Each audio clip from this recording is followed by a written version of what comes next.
काळाचा विवेक करणारा काळापैकी नव्हे. ज्ञाते काय जाणतात? नित्य काय आणि अनित्य काय. जाणते नित्याचा स्वीकार करतात, पण ते विवेकाने, मनाने, कल्पनेने कळते. त्याचा विवेक करता करता स्थूल देह, सूक्ष्म देह यांचे ज्ञान होते. ज्ञाते सत्व आणि स्वत्व यांचा विचार करून त्या सत्वाच्या स्वत्वाचा विवेक करून स्वस्थ होतात. स्थूल देह अन्नाचा बनलेला आकार आहे. अन्नाच्या रसातून ते सत्व पाझरते, त्यातून स्वत्व जाणवते. हे ज्ञाते जाणतात. विवेक करायचे साधन काय? हंगाम म्हणून जाणवत असलेला आत्मगुण. काळाचा विवेक करणारा काळापैकी नव्हे, तो काळाचा जाणता. ज्ञाता जे जे जाणतो त्याचा ज्ञाता होतो. जे जाणवते ते आपण नव्हे. जोपर्यंत तुम्हाला मरण खरे वाटते तोपर्यंत तुम्ही असल्याच्या कोशातून बाहेर पडलेले नाही. प्रथम कोणीही पारमार्थिकाने हळूहळू सवयीने देह हे आपले रूप नव्हे हे नक्की करावे. तोपर्यंत विवेक करता येणार नाही. ज्यांचे रूप देह नव्हे त्याला कशाचा डाग लागणार?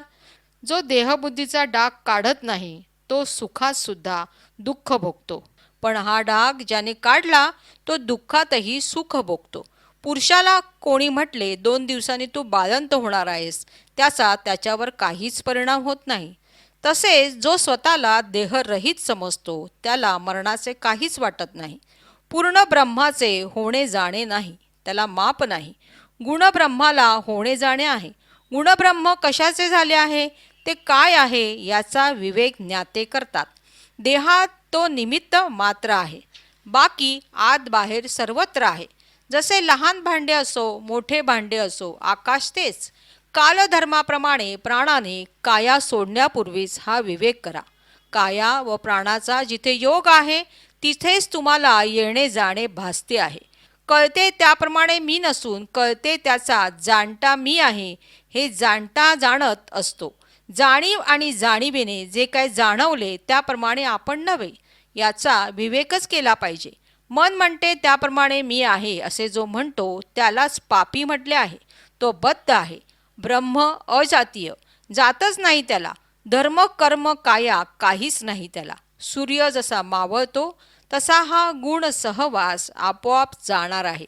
लहानपणापासून जे जे केले ते ते सहवासाला राहत नाही, याचा विवेक करा.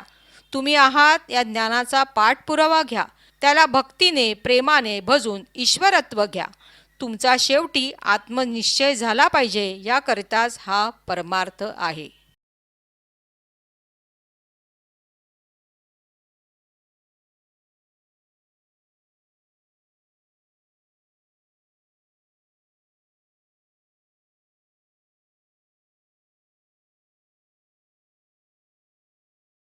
देहबुद्धीचा डाग जो देहबुद्धीचा डाग काढत नाही तो सुखात सुद्धा दुःख भोगतो.